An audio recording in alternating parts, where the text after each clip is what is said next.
Hey, welcome to another Man-Contained Fishing podcast, powered by Z Pro, designed by experts, trusted by pros. Myself, Daniel, and Mike from Beanie Outdoors. Mike's finally back on one of these. Yes, Mike is finally back. So if y'all stay tuned, we'll bring on our guest here in a minute, and we'll get this thing kicked off. Mike.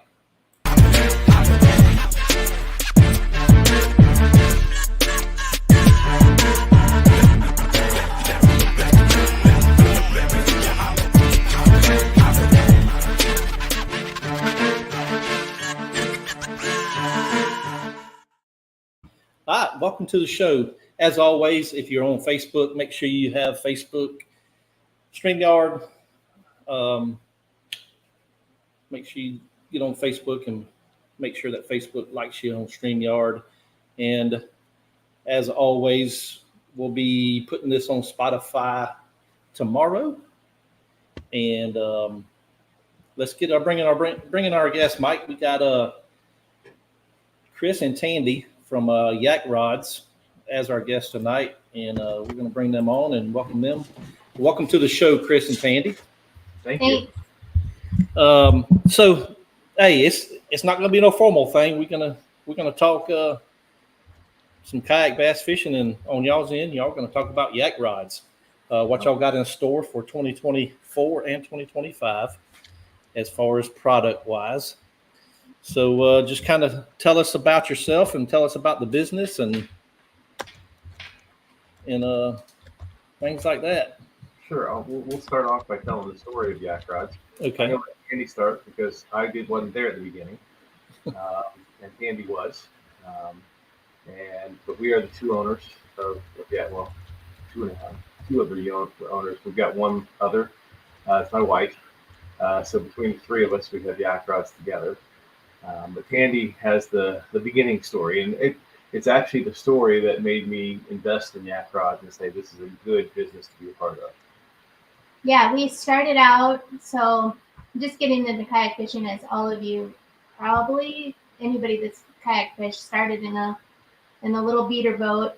My boys and I had yard sale kayaks, my two sons, and we just loved fishing, so we hooked up with a couple tournaments and got into it. But as we got into it, we kept losing our rods for various reasons over the side of a kayak. And we also found that most of the rods we were using were junk, but I mean, in that they just didn't take up to the beating that we put them through. So we set out to build a better, a stronger, and a tetherable rod for kayakers. And we noted when we first started exploring the idea, we noticed that there's not really a company that just totally focuses on kayak anglers. We wanted to be about kayak anglers because that's our community. So that's how it started, and it's just kind of ballooned. We've been accepted really well. The products are performing really well. Our R&D going forward is pretty awesome. We're excited. We get to go to ICAST this year. Nice. And we're excited about the new product entries that we have coming down the pipe. They're unique and totally for kayak anglers. So yeah, we're excited. It's a fun. I mean, we love fishing, and then to get to do a job that is with the fishing community is pretty awesome. So how many employees do y'all actually have building these rods? Yeah, so we just have a couple right now. That work a lot. So we hope to expand in the future as we start landing more deals. But really, our advocates, we have a lot of advocates that just by word of mouth, people are coming to our website and getting the rods in their hands. So yeah, we have an advocate page, and our team of advocates is pretty important to us. So we've been trying to just keep them happy and keep them outfitted with rods. Derek Rundle's our pro that we sponsor. If you look at our website, yakrods.com, you'll find that we have a pretty decent sized set of of fishing rods out there, and a lot of that comes from our advocates. They basically ask for something to meet a specific need. So we have our basic Foundation Pro series that meets the general need. Like there's 3 rods that basically meet 80% of what a bass fisherman would need. However, there are special circumstances that would require a different kind of rod, a different kind of action. Knowing that there's limited space on a kayak, we're focused on the idea of stronger, sturdier, sometimes shorter, not always necessarily shorter, but basically more generalized in our approach, trying to meet a couple of applications with each of the rods as we put them out there. Yeah, let me piggyback on that. The Foundation Pro Series, if you're new to kayak fishing and just want to grab a set that you can jump into a tournament with and feel pretty confident that you have the tools you need, that Foundation Pro Series is perfect. There's a heavy, there's a medium heavy, and then there's a finesse rod. And it just pretty much, with those rods, they're so versatile that you can pretty much do anything. I think one of the things that we do that other rod companies don't do is the unsanded nature of our rods. A lot of rod companies are trying to get the really slick looking, fancy, really cool looking fishing rods, but you want something that lasts. By doing the unsanded, we actually have increased the power, the amount of strength of that rod by 25%. So you're really looking at a very versatile, hardcore rod that isn't going to let you down right when you're in the middle of catching a 10-pounder. Well, in the integrity of the rod on those unsanded rods are pretty neat in that, you can dink them up a little bit and, the slightest little, crack, groove or whatever isn't going to compromise the integrity of the blank. So I've definitely had rods have that happen too. You bang them on the tailgate, setting them in the truck, and then the next time you go set a hook, you're like, oh wait, my rod just broke in half because that original skin is pretty important. So to take that off and put a gloss on is exactly the kind of thing we did not want to do for our kayak rods. Right.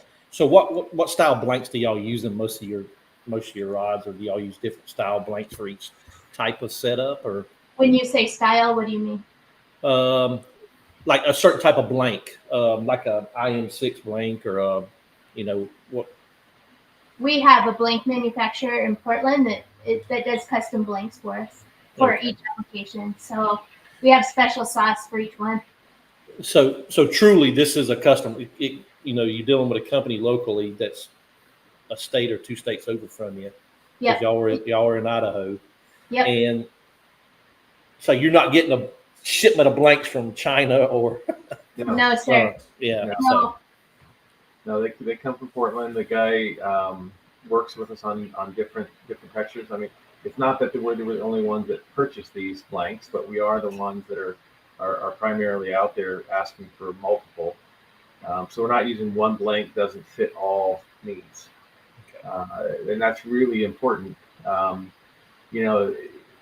You get a blank, a 7-foot blank, and you may say, hey, I want to take 2 inches off the top to make it a little less flexible, or you take it off the bottom and you have greater flexibility at the top.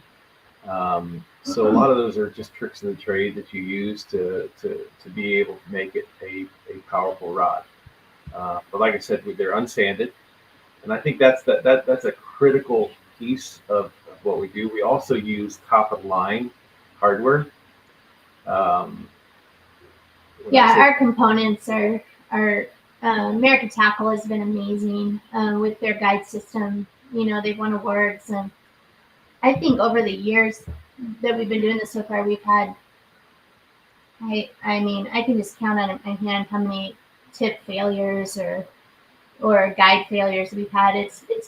They're so reliable, and we like using the ones that don't have the inserts on most of our rods, just again because you whack them around so much, or they're in rod holders, and those inserts, when they get hot, that ceramic can really start cracking. I mean, you've had rods like that, but oh yeah, when you don't have those inserts in there, it's pretty cool because there's not much that can go wrong. So It's kind of a unique design. I'm looking at the photos, like that first eye. You guys have that like almost iris style. Yeah, I don't know what the term's called, but kind of looks like an iris of an eye. Or That's actually part of their award-winning style that they won ICAST last year or the year no, before. it was a while ago. Okay. But the idea is, especially the bigger one, you've got two different sizes. One that's for the spinning rod and one that's for a casting rod, the casting being smaller.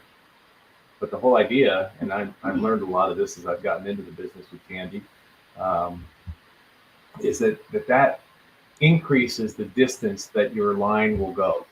It keeps takes straighter. it takes away that makes line. sense.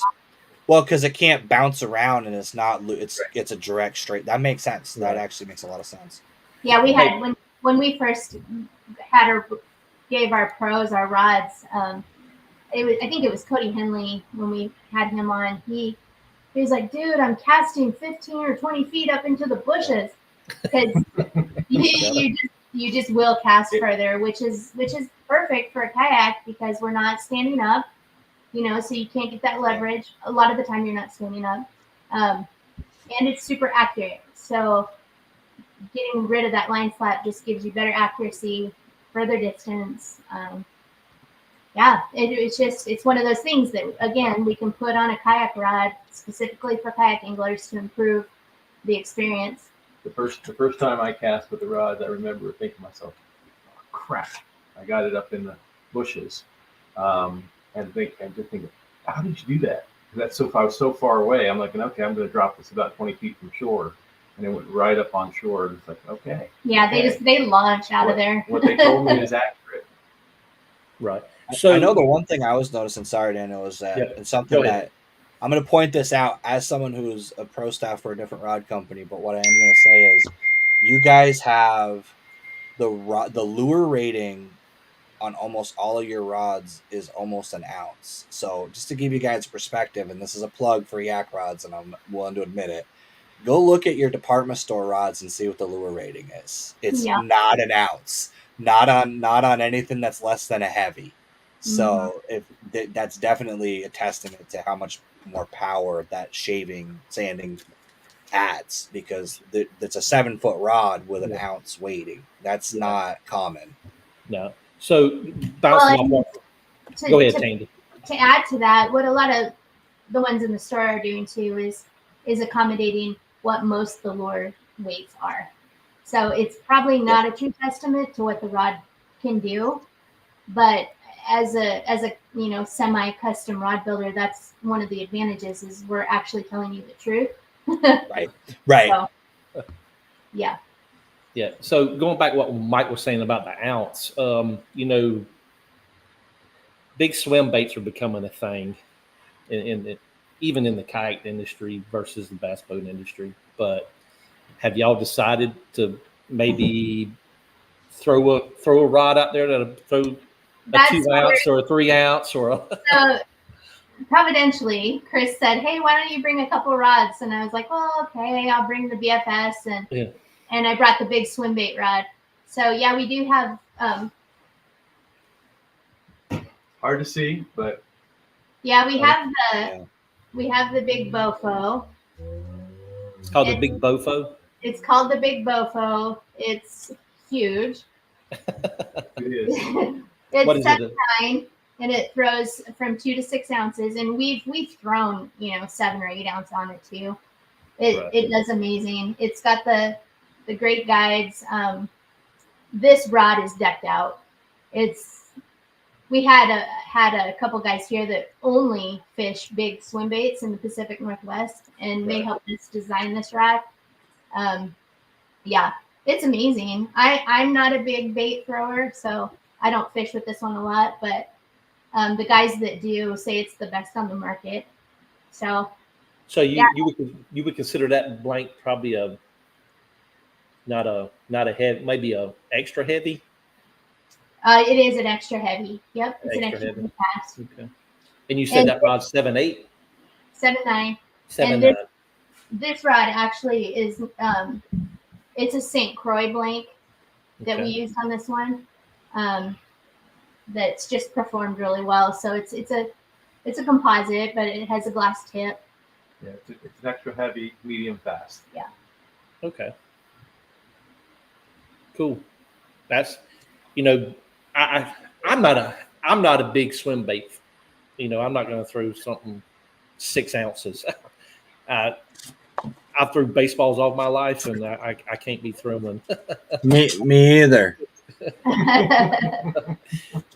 So I can't be throwing a big weighted rod like that all day long. But yeah. So people that do it have fun with it. I think one of the things that we didn't talk about early on was with Tandy with her boys. One of the things that they were looking for was a rod that would float, and we struggled with that. Didn't ever get a rod to float. That's a tough one, because once you get the way of the rod, if you get the rod to float, that's great. But what about the reel? right. How much? Who's going to put a and reel on these things? And the reels that aren't built real well, you know, just the average reel is going to suck in a lot of water. They're not tight. So it makes it pretty impossible to get them to float. And then you have a wonky handle.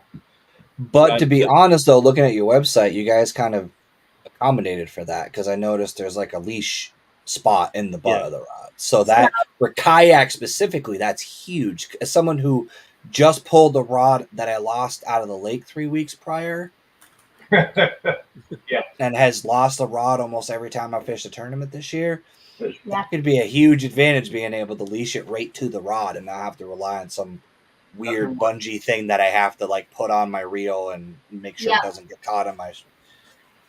Well, and that's one of the reasons why it's on the butt. Is because things, you can buy things like you know, like an inner tube type thing that you can put on the rod itself. Well, the pool noodles. Pool noodle, Yeah.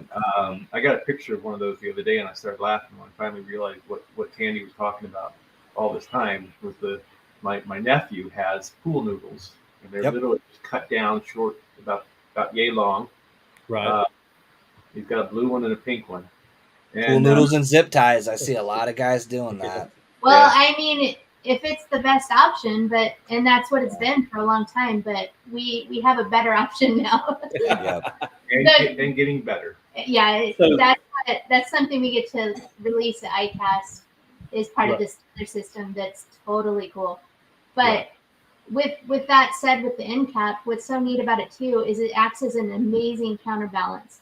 So, and it's aluminum, so it's saltwater safe. But that aluminum end cap just has the best counterbalance. It's the best of both worlds, to be able to tether it and have a great counterbalance. When you're casting all day long, which I did just the other day, my shoulder was about wore out, but being able to hold it all day long, it just ergonomically sits back really nice. And that's the thing that people don't get. That's when you start getting more custom rods and you start getting, because to be honest, the word custom, go to a trade show. The word custom's thrown out a little too much. There's a lot of companies that you're like, that's a loose grip, and that's a loose blank, and that's a stand. Like it's not custom. It's a they're putting it together maybe, but they're not. Right. But the thing is what I've noticed is the weight on a really truly custom, somebody who's actually taken the time to design it. When you're talking, when basically when you start looking at it and they start showing you the grams instead of the ounces. Like when you start looking at the measurements of custom rods, people don't realize that half an ounce over an 8-hour day of tournament fishing is an insane difference between whether you are tired and worn out or able to keep fishing and your arm doesn't feel like it's going to fall off after casting all day. It doesn't take that much weight to be taken off of a rod to be able to like feel like you're able to actually continue fishing after, especially a tournament when you're constantly. Right. That ounce you're talking about is it might as well be 10 pounds. It literally could be that bad, because especially big swim baits and stuff like that. But chatter baits, you're already getting that vibration through your rod the whole time. If you're throwing that thing all day long and you're throwing a heavy rod, your arm's tired at the end of the day. It's crazy how much that makes a difference. I think most of our rods weigh in at the 5 to 7 ounce kind of range. Well, or Or less less. than 5. Yeah, we have a couple are 4.2, 4.3 Yeah. spinning rods, and our BFS rod is amazing. Right. You guys So, get this. Go so ahead. let's talk a little history about YAKRODS here. Yep. So, when did you first decide to? I guess the year that you decided, hey, we really need to step our foot into this kayak world and build a rod, especially for a kayaker. 2020 was Yeah. our first year. And, So and really, we didn't start selling anything. That's when we incorporated everything together. 2021 is when we actually sold our first rod. The funniest year in the business industry Yeah. because so many businesses were struggling and the fishing industry won. yeah. Yeah. And So what's interesting, and I think this is really critical about kayak fishing, is that, you know, when I was younger, and you can tell I'm not younger anymore, you could get into a nice bass boat for about $12,000 to $15,000. And I say that's what I could. Now, $12,000 to $15,000 was a lot of money then, but it's not as much. It's not as much as it is today. But at the same time, if you don't account for inflation, man, you're only talking like 20 grand now. We should be, but they're $50,000 to $150,000. Kayak fishing is the only growing sport in the fishing industry. I don't know if you guys realize that. That's right. The only growth industry in the entire industry. So it's important to understand that the average Joe can spend $3,000 or $4,000 on a really nice kayak, or they can go to Walmart and pick up the $300 to $500 one and be out there. Well, and like I said, I mean, my boys and I, what was so cool is we entered our first tournament with yard sale kayaks, and we took the tournament first, second, and third, and big bass, and all these guys had decked out kayaks, which are helpful, and we've moved on since then. But you can still jump in a kayak and go have fun. Right. The guy in third place behind me in the Slay Nation Trail fishes in one of those pond trawler $700 plastic bathtub boat style. Like, and that's they don't like you said, it's the barrier to entry is very, very low in the kayak world still, which is awesome. Yeah, I came from a bass boat world in my younger days. So you're fishing. If you fish a 4-day tournament, Thursday, Friday, Saturday, Sunday, you're talking about fuel, you're talking about hotel stay, food, and then if you don't place, now you're in the zero money. So, but I got into the kayak world probably about 3 to 4 years ago, and like she was saying, my first kayak come from Walmart, and I fished out of it for a year, and then I had a buddy that owned a kayak shop in Athens, Georgia, and he had a good deal on a new canoe F12, and that's what I fish out of now. So, I think what's interesting too is that when I had a boat, you always took a buddy along with you, and so one of you has the bad position in the boat. And and if you've got the electric motor, you're the one that has the good position. But two of you can go out together. You don't have to be in the same vehicle. You can go to the same place. You can meet there. You can put your boat in. You can say, "Hey, I'm on the water," and one guy may say, "I'm done. I'm not doing anything." The other guy say, "Hey, I'm hanging around," and you both have a great day that way. So I think kayak fishing really has a social aspect to it. It also has kind of a solo aspect to it as well. Both of you can have good spots on the lake or on the river, wherever you are, and really do well fishing because you're able to separate a little bit. Right. So I'm gonna ask you a question to see if y'all still have it. Do you have your first ever built yak rod still in your possession? Yeah. Yes. Yep. I probably won't give that up easily. It's still one of my favorites. I really like finesse fishing, so it was the first finesse rod, and it's got some sentimental value. Yep. Good. You still use it to the day? I do. Good. Not sitting on a wall somewhere. It's being used. with it being tethered, so I don't lose it. Oh yeah. So talk about this tether thing. Do y'all, did you have that on the first sets, or did you kind of progress to that? I will tell you, it's the reason I bought into this company. The tether. That's smart. Together, but think about it this way. It's the worst day of your life when you lose $500 to $1,000 worth of fishing gear over the side of the boat, and I have done that. To me, it was just an exciting opportunity, and we're making it better all the time. Again, our R&D team is amazing. Like, we put in the hours, and we're trying to stay up to speed with what people want. We're trying to make it easier for kayak fishermen and fisherwomen, anglers. We want to be able for you to have. There's limited space on a boat. Right. You look at some of this stuff that people put out there.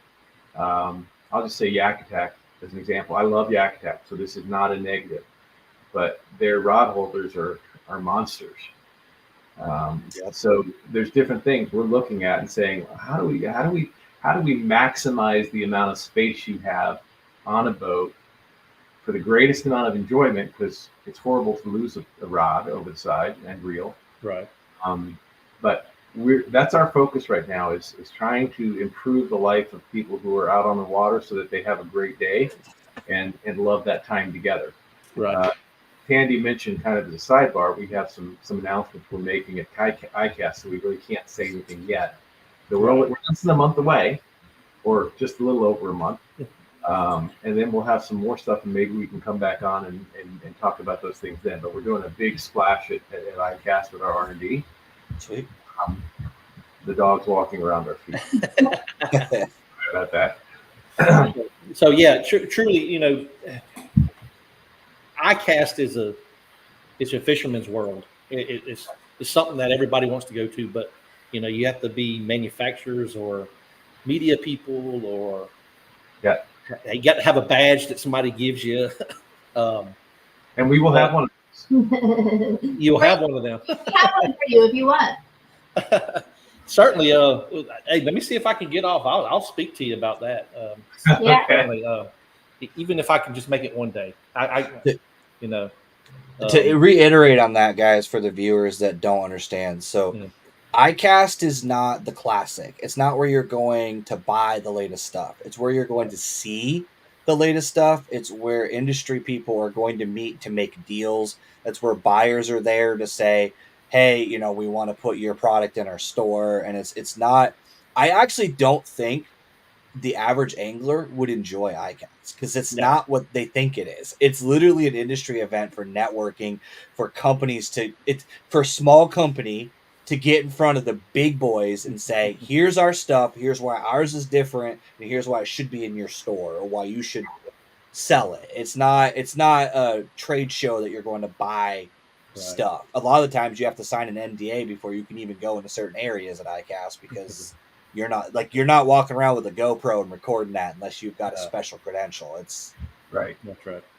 So yeah, it's typically business to business as opposed to business to customer. Right. So is this y'all's first year going, or? Yes, this is our first year going, and we're hoping to make a big bang. Bring home some plaques. Yeah, it's. We're just excited to meet different people. Yeah. Just people that do what we do in different kayak shops, and I'm sure we'll run into the big wigs, but there's gonna be a lot of kayak companies there as well. Yeah. There's a lot less in the boating world that goes to this now. Right. It used to be you had a whole section of boats, and that's kind of trimmed down significantly. Fizzed out. Yeah. So, but kayaks are making a huge footprint this year. Yeah. If you could go to the On the Water Day, that would be the day to hit. Yeah, I wouldn't mind. I'll talk with you off camera, and okay. We'll see what I can do. I I've got some vacation days I can burn at work. Dude, yeah, if you can go to ICAST, you don't burn vacation days. I don't know if we can be friends anymore, but that's like content creator Disneyland, man. Yeah. So I want to go back to this thing that y'all mentioned earlier in the cast. We're about 30 minutes in, but we go for about an hour, just to let y'all know. Okay. So you were talking about the 3-rod setup. Right. You were talking about a finesse rod, of course, a spinning rod, right? Not a casting rod. Yep. Okay. Then you got a medium heavy and then a heavy in that setup. Right. Yep. Do y'all sell them as a bundle? We sell them as a bundle. We offer some different deals as a bundle, but you can buy them individually. Ideally, we'd want people to get the bundle because then you're just set up, you know. So just for their sake, it's ideal if they get the bundle. And then you add to that bundle the specialty rods. So if you find that you really love throwing a lot of chatterbaits, then we have a chatterbait rod. Or if you want that big swim bait rod or a BFS rod, we have those specialty rods. So yeah, they can buy them individually, but ideally we call it the foundation because it starts you out with a good solid foundation of rods. Right.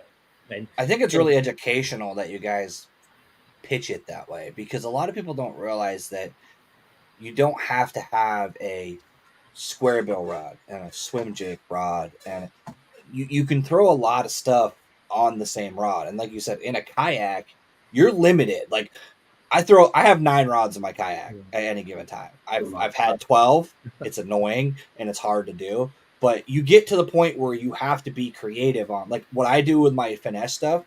I'd use a specific wacky hook that's actually a Nico hook, so I can tie a leader on it, turn it into a drop shot. Oh, nice. So that I don't have to have a drop shot and a wacky rig rod.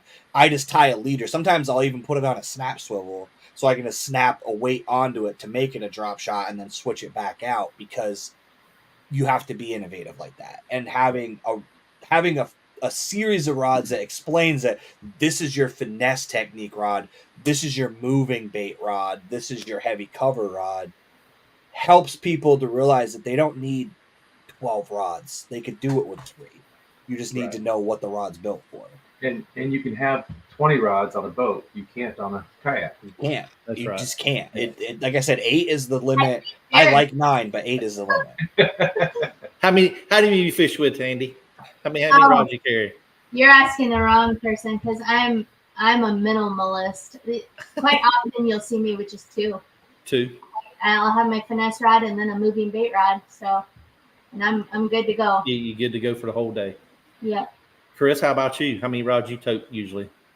I just take 1. That's it. I am more of a minimalist. He doesn't do tournaments though. No, I do not do tournaments. I just go for my own enjoyment. Right. I love to fish, but I don't. I'm not interested in humiliating myself in a tournament. Yeah. Hey, I've been there quite a few times. Don't. I've been beat by their boy, so I got the crap beat out of me in the one tournament I competed against. If y'all saw my point, if y'all can see over here on my kid, that's where all my rods are at. So I got like 9 rods sitting over there. I've only been out west for 4 years. Yeah. So I'm still learning the Western way of doing things. Like I had mentioned, you guys at a different time fishing out west is very different from having been swift fishing back in on the East Coast. And so, back on the East Coast, I'd have several rods with me on my boat. I'd have a lot of rods, but out here, I'm kind of learning. It's like learning all over again. Doing well, but it's slow. Right. So I see behind y'all, there's another rod tip behind that TV. So yeah. Is that your BFS rod? Yeah. I heard y'all talking about it earlier. Is that your BFS rod? Because BFS is becoming a big thing now. It really is. I want to get into it. I hadn't even dabbed into it yet. It's so fun because I like finesse fishing. But then to throw it with a bait caster is pretty. Again, guys, the reviews on this from the people that have used it and fished a lot, they're like, "Dang, it's the best out there." It's pricier than a lot of them, but you're paying for quality. Yeah, it's the same. We do a skeleton seat. It's pretty minimalist. The great guides. These are size 4s, the running guides. So it's tiny. It's super light. I think it comes in at 4.2, or is that a 3.7 one? 3.5 on your website. I'm looking at it. Okay, yeah, it's 3.5. So how long is that rod? The first time I got told that we were doing a BFS rod, I'm like, what is that? Yeah, I didn't get it. I'm like, I don't get it. And then everybody who uses it writes back to us and lets us know that this is amazing. Yeah, and it does a great job. And at 3.5, it makes you able to use it all day long. But we have some people that even use it out on the salt water, which is kind of funky. That's interesting. Yeah, that's interesting. Yeah. The guy that helped us really design that was Justin Cavett. He fishes solely BFS. He makes his own BFS baits. We love to work with anglers, right? We want to work with the people that are throwing it and get what they want. And he helped us design this rod. It says 1/16th, but you can go down to 1/32. It's awesome. Depending on your reel, I should say. Right. You need a good reel. But yeah, it's fantastic. The Aggressively Average Anglers podcast, I heard them. Yep. They just did a review on it, so you can go check them out and that's cool. See a quick review.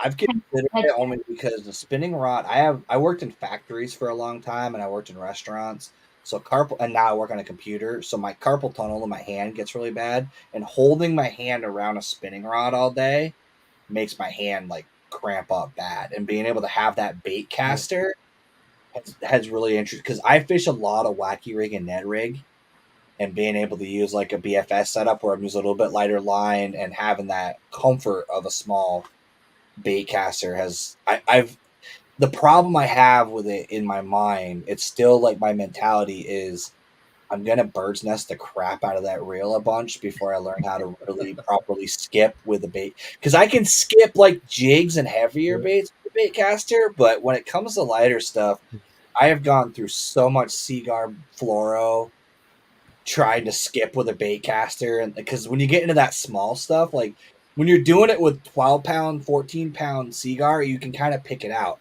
That 6-8 pound stuff, when it gets kinked, it's done, and you got to pull it all out of there because it's not coming back out of that reel. It's coming out in pieces. So, well, if you adjust it right, you can get. And that's what it is for me. It would be getting dialed because I'm at the point now where I can take a spinning rod and be like, yeah, I need to hit that rock under that tree, and I can do it. But with a bait caster, if you don't do it right, and in a tournament, there's nothing worse than the rod that you want to use blowing up, because you're like, this is dead to me now because I can't spend 30 minutes picking this out.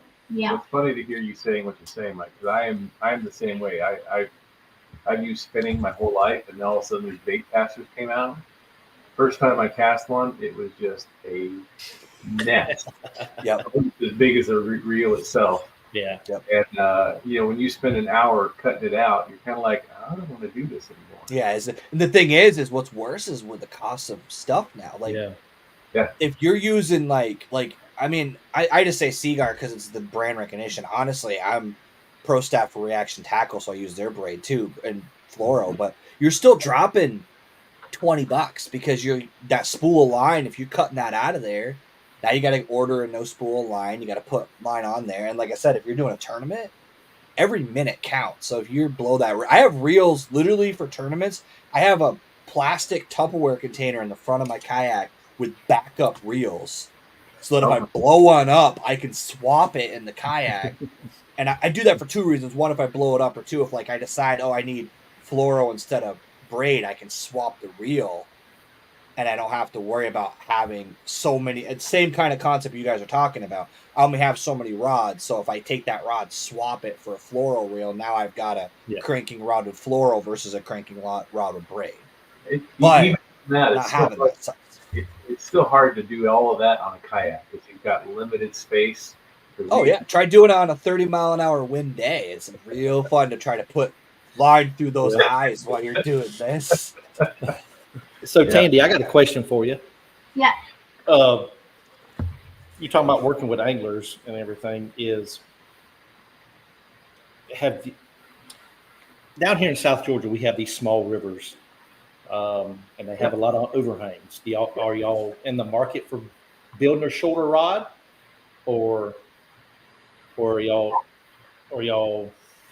keeping everything pretty? No, actually, this last year we were in talks with a feller that was wanting to help us design a river line series, and we were just spread too thin on what we were doing. We wanted to get this new thing out that's coming out for iCast. So we'll definitely revisit that, or we're open to start playing around and designing one. We have a couple blanks that would work really well for that come to mind that we were thinking about. So yeah, we're always up for expanding our line and testing it, but we usually like to give it a good 6 months at least of pretty thorough testing before we release it. So right, yeah, because down here in South Georgia, we got these things called, I don't know what y'all call them out. I don't even know if y'all have them out there, called mudfish. We call them mudfish. What do you call them up there, Mike? Y'all have them up there? It's like a carp. No, this thing's got little teeth on it, and they're very aggressive. It's like a. That's what. Are they like? Are you talking like bowfin? Yeah, bowfin. There you go. You ever heard of bowfin? I don't know if y'all have them. No, I've had a couple in Florida too, right? Yeah. In Rhode Island and New Jersey, they're starting to get snakehead too. People are moving them. Yeah. So them bowfin in the river down here don't play with your tackle. So I don't even take my tournament rods in the river with me. I have another set of rods over here in this corner that go to the river with me. I've never caught one, but my buddy went down there. Bobby from the podcast. Yeah. He went down to Jersey and he caught his first one, and he was like, "Dude, it's like catching a pissed off pit bull." Yeah. That's like the way they fight. Like it's an entirely different fight. Apparently, the thing is the way they're designed. So they're basically symmetrical. They're not like a fish shape. They're literally like a snake. So they're basically their whole body. They kind of fight like a pike or a pickerel because they have more power and they use their body to like fight to swim sideways. So they can change direction a lot easier, and they use their full body weight to fight instead of just their head. But to answer your question, we're definitely open to it. Yeah. And it's got to be harder to make a short rod, though, because you have to take, like, casting distance is harder with a short rod, and durability and being able to build something that's 6'8", 6'6", but still have the ability to fight a fish is not, it can't be easy, I can't imagine. Well, the most of the rods I throw in the river like a 6'6". That's as long as I get. Do you like the pistol grip style, or how do you? Yeah, let me grab this rod right here for you. Like that. Yeah, what's the length on that one? That's a 6'6". That's a 6'6". No, the grip. The grip. It's pretty short. Yeah, it's a pretty short. That's an Okuma Stratus V. Oh crap! Oh yeah. I lost my audio. I'm pretty sure. Am I right on that? That looks like an Okuma Stratus to me.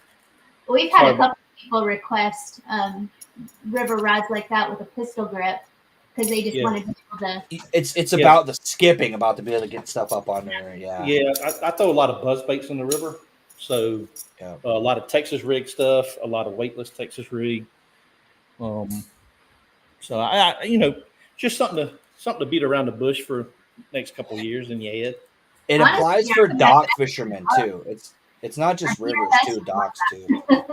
What'd you say, Tandy? I said honestly, our BFS would be a good little one to play with on a river. Oh, I don't know, man. Some of them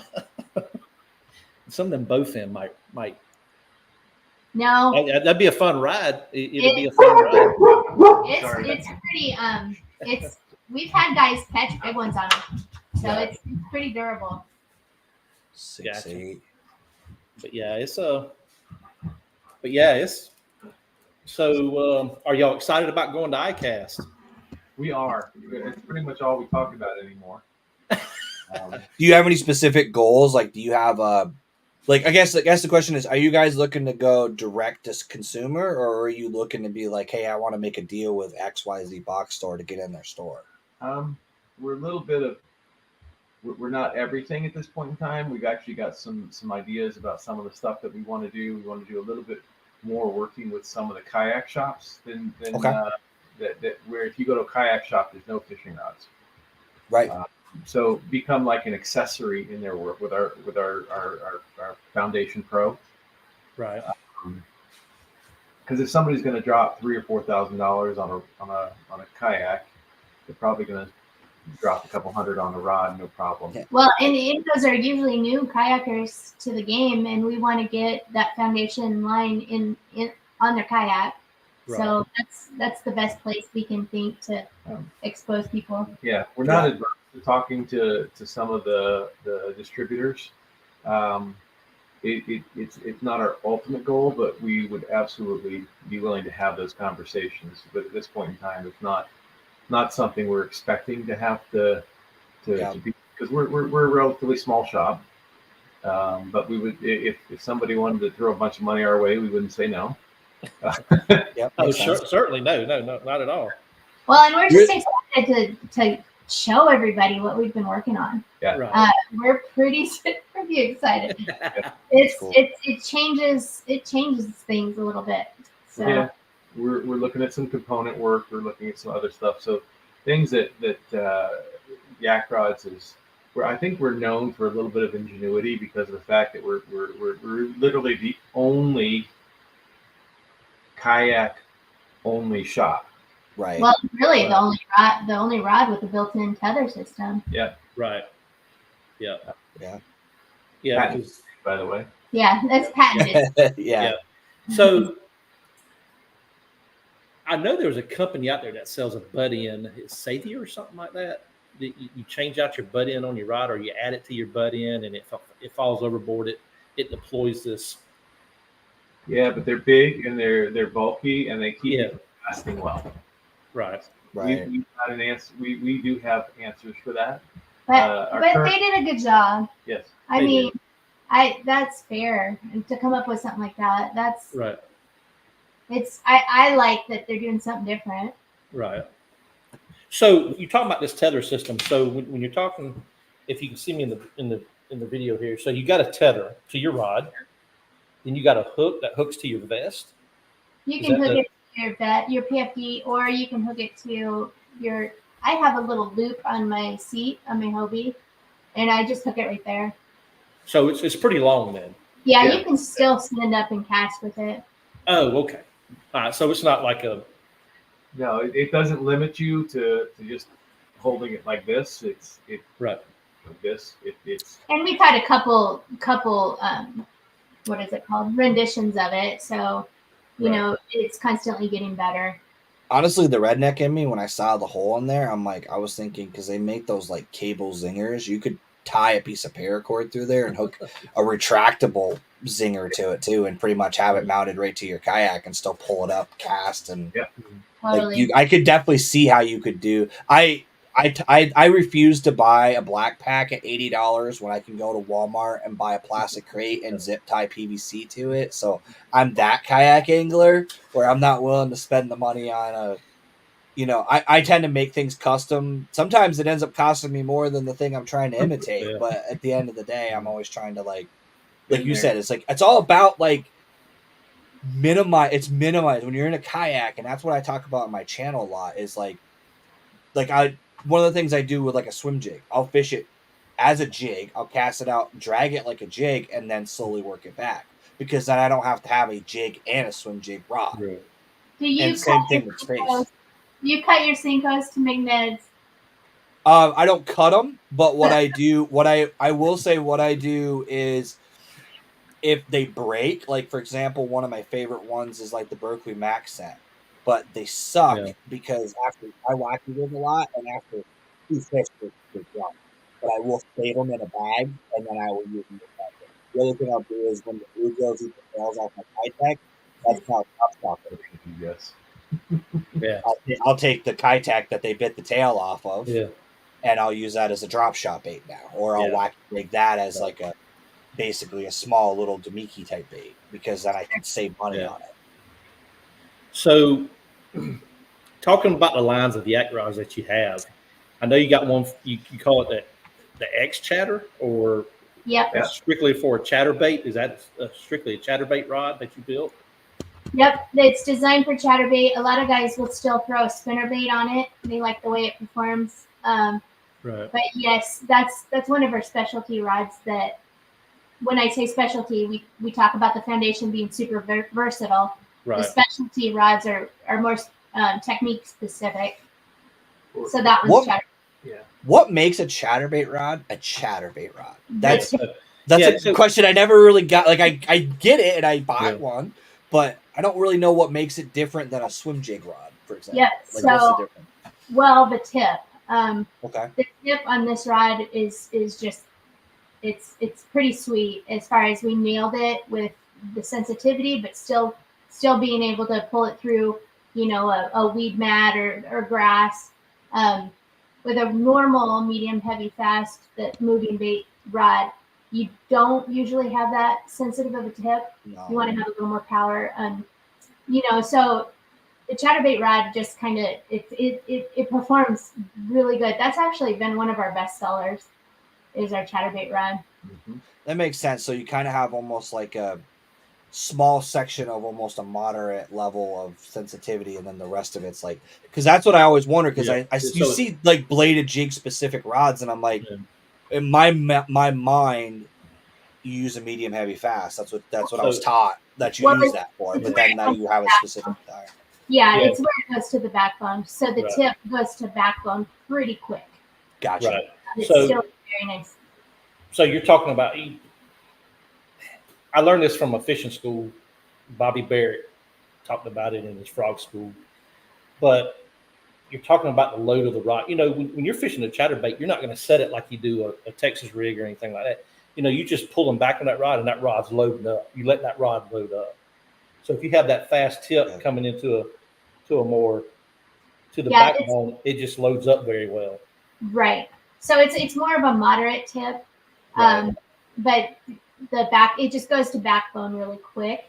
Right. So that's nice. Okay. We did the skeletonized seed on that one too, because you can, a lot of people, we actually do both. It depends on what people like, but a lot of people like to have their hand. I don't know why you would want your hand on a moving bait rod. I don't understand that, but a lot of people do.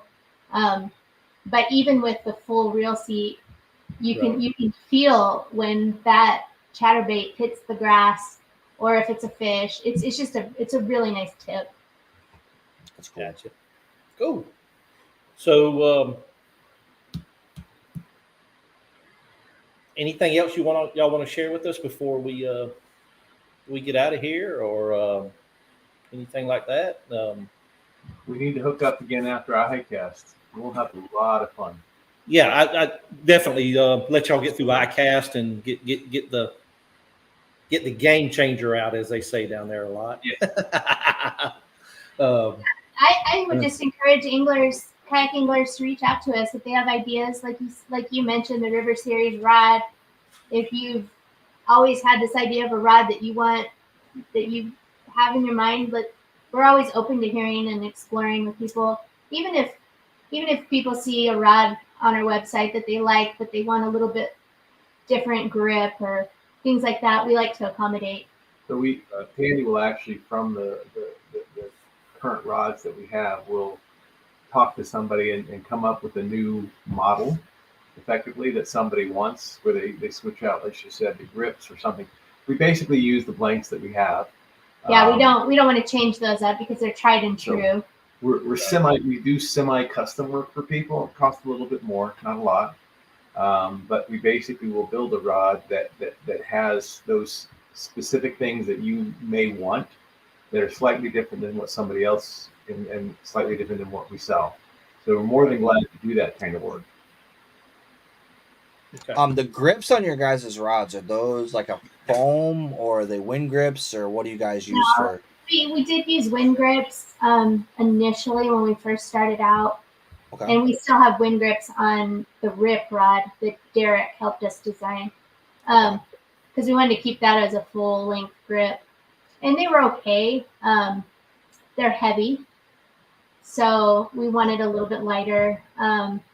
And so now we're using a high density EVA that Okay. American Tackle puts out. It's the 2-inch thing they're making for us is proprietary to us. So Gotcha. I'll admit I hate cork. Like I hate it. Oh, yeah, I don't like it at all. Like I would rather have like a foam or a wind grip. Like I know you guys have a couple of cork rods, but the rods I'm looking at, they kind of need it because of the design no, that they we are. don't have cork. Oh, you don't? Okay. It just looks like cork. The one you're seeing Oh, gotcha. it's the wing grip. Oh, it is a wind grip. Yeah, I see that. Yeah, I hate like and I guess it Yeah, makes sense for some companies, but I just don't like how it feels in my hand. I feel like I'm gonna lose it when it gets wet. I fish in the rain a ton, and like I feel like It does get slippery. I feel like I'm gonna throw it every time I cast with it. It's awful. But yeah, hey, I want to say thank you, Tandy and Chris, for joining the show tonight. It definitely Yeah. get your name out there. Like you said earlier in the show, that the kayak world is just gone from here to out this world now. So, and everybody's getting out on the water more. As I go to these places, you see more kayakers. Pleasure kayakers, fishing Absolutely. kayakers, and then I'll never go back to a bass boat. I'll tell you that right now. I'll fish with somebody that has a bass boat. If you want to take me out, I'll pay for your fuel. But as far as tournament fishing, you won't see me outside of a kayak. Great. So I have a bass boat I haven't de-winterized yet, so if that gives you any perspective. I've been fishing since March, and my bass boat, the batteries are behind me. I haven't even taken it out of storage yet, but yeah, certainly. Go ahead, Tandy. I just say it's a neat community of people too. Usually you're dealing with, Friendly. one of our slogans is kayak angler tough. We like to throw that around because it's sitting down that long and pedaling or paddling or even using your motor, just sitting that long, you got to be resilient. And I don't know, it's a neat group of people. you have to learn techniques that you can't fish a jerkbait the way you fish a jerkbait in a bass boat. You can't fish certain techniques. You can't top water frogging. You can't do it. You can't walk a frog. Everybody's like, "Oh yeah, hold your rod tip down at the water." I'm like, in a kayak, I'm slapping the water if I'm doing it. You have to work more horizontally. You can't do it the way they do it on the videos. Chad Hoover can walk a frog really good in a kayak. Yeah. Oh yeah. Well, look how long he's been doing it though. He's doing it 50 years. Yeah. Nah, Chad's a good guy. We texted the other day. His mom and dad actually live like 10 minutes from me down the road here. Oh, nice. Yeah. So we're gonna hook up and fish one of the local rivers when he's back up. So cool. Yeah, he is a good guy. He takes a lot of heat, but he does. End of the day, he's a good guy. That's right. So so we're fixing to kick off here, and everybody, thank you for watching. Thank you for tuning in. Go check out YAKRODS, where they can find you at yakrods.com. You're on Instagram, got a Facebook. Yep. Just feel free to shoot us an email too at hello@yakrods.com. We'll get back to you. Cool. Hey, shoot them an email if you're looking for a kayak rod. Go check out the website, and as always, wear your PFD and fish on, folks.